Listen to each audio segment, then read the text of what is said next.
Magandang araw, ako po si Mike Lester Lirag. Ito po ang aking daily devotion. Jesus claims all of our relationships.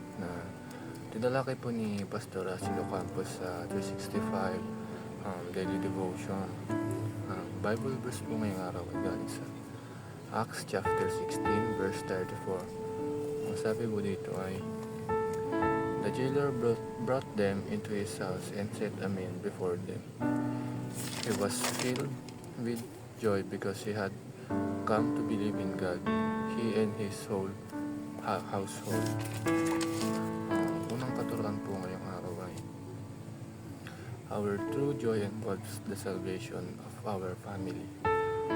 Ang tunay na kasiyahan natin ay nasa kaligtasan ng ating pamilya, kasi kung tayo ay may narating sa buhay or successful na tayo, pero kung hindi naman ligtas ang ating pamilya ay hindi tayo magiging masaya, kasi kung tayo lang ang masaya, tayo lang ang ligtas, pero kung pamilya natin ay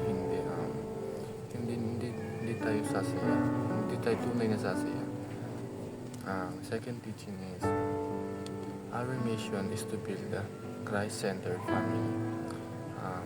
Mayroon tayong mission dito sa lupa, at ito ay yung gawin natin sentro ng pamilya natin ay ang Panginoong Jesus.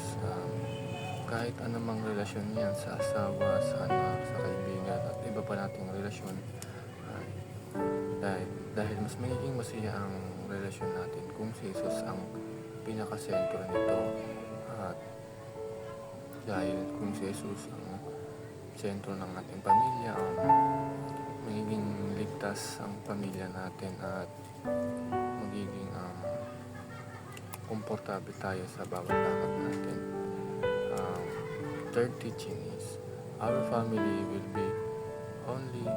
will only be transformed under the Lordship of Christ. Kung ang pamilya natin ay maliw sa Panginoon, konting hindi pagkakaintindihan lamang ay makakantong ito sa away, sa hindi pagpapansinan ng iba ng natin, ng ating pamilya. Pero kung ang pamilya natin ay malapit sa Panginoon, mas masasaya tayo, mas lalim pa ang relasyon natin sa ating pamilya kasama ang Panginoon. Realizations ko sa Bible verse ngayong araw ay, kung tayo ay malapit sa Panginoon, dapat malapit din natin